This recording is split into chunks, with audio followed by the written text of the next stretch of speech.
kay daghan man sikungutan ako to.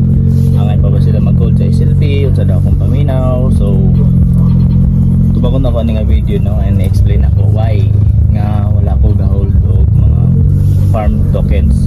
So kanang mo service sa mga farm tokens no. So gamay lang story, gamay gid ay kidaghan maggamay no.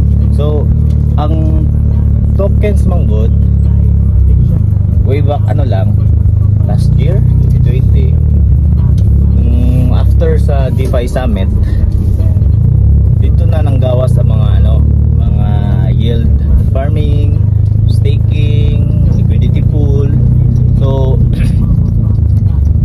sana mo nang gitawag og mga farm tokens dahil na nang gawas mga tokens. So by providing liquidity pool by providing staking, mag-staking ka, so tagaan kanila rewards no.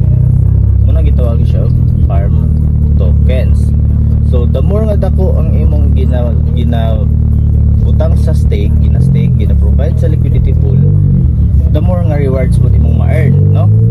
So kanang rewards po asa nagikan po na siya sa imong gi-provide nga liquidity pool. So diha imo on ang token, so magkadaghan gid ang supply no.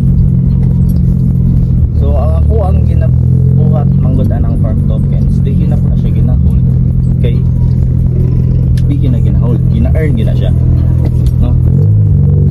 Isang pag-check ninyo siguro, check ninyo ang mga sa market, coin market cap or CoinGecko, check ninyo ang mga tokens nga connected sa mga games no, like SLP, kanang mga swap pod.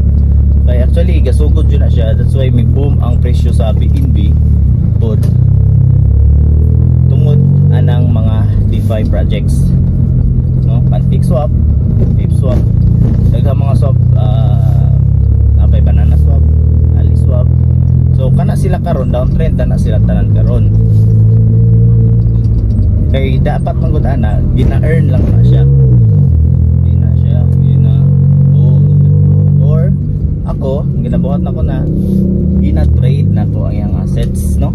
Wala ko ga-hold kaayo. Siguro mga pinaka long nga hold nako is 1 month lang. Hindi gina siya ingon nga pang long term na ko siya kay tokens sa manggod siya good. Mo gani gitawag siya farm tokens kay di siya gina-hold, gina-earn siya no. And tungod manggod pod ang makapasaka manggod sa presyo ana, okay kung makasakay ka sa hype, okay kung maka-ride ka kay kana sila nagapa-advertise po na sila, like nanguntak na sila mga influencer no, TikTok, YouTube. Then kanang mga influencer nga ilang crypto influencers o YouTubers, ilan ang ginatagaag tokens po sa ilang shares no, based on their watch time placed no sa ilang content. So sila po di po na nila gina-hold ang token nila, po na ginabiligya kay quarter man lang tuyo, gina-earn naman nila no.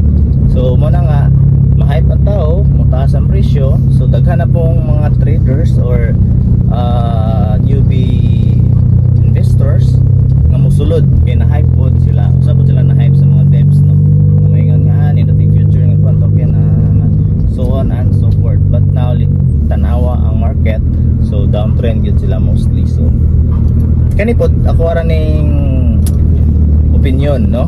So napod mo yung nakitang maayong nag-fundamental po no, maayong balita po sa anang token, so why not no.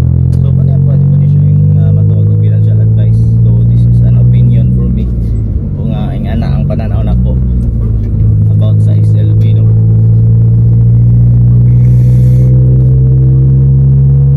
So huli na mo nabuwa gamay ramang oras mo kahinan about mga tokens no. So mas maayo mag-dure jud, do your own research. So gusto mo expand, mo explore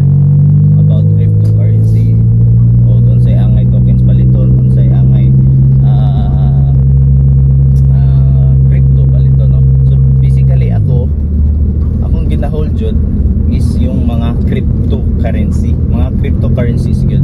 Pasabot man sa cryptocurrency o sa tokens, is lahi na sila, no? Ang tokens is nag-agad ra sa chain sa usa ka cryptocurrency. Ang cryptocurrency na siya ikaw galingong chain like Bitcoin, BNB, no, mo na ang BEC, Binance Smart Chain, Ethereum, mo na ang ERC20, no, dagan, Tron, ERC20, TRX20, ana na. So that's mga cryptocurrencies gyud. So ang mga tokens is nag-ban lang, no? O sa XS napoy staking, so mutaas lang ang presyo tuod sa usa ka token pag nanapoy akong liquidity mo provide, no? Mora na siya. So mora sa mga games ninyo dapat niyo i-search sa dula before mga play to earn games, dapat niyo i-check o pilay liquidity pool nila, unsa ilahang white paper, unsa reso share bahin-bahin sa ilang project, no? Pilay i-kuha nila sa liquidity pool. Okay, once maut na nag liquidity pool, unsa pa may ilahang i-reward, unsa pa may ilahang himo og token. So magkawala ang interest, magka-down ang market, magka-down trend, ang uban rag pull, no? Pang hype lang, rag pull, bitay, no? So that's all, bro. Medyo taas-taas na noon siya, but that's the point sa akong wala ko gana hold og mga tokens. Ako siyang gina-trade.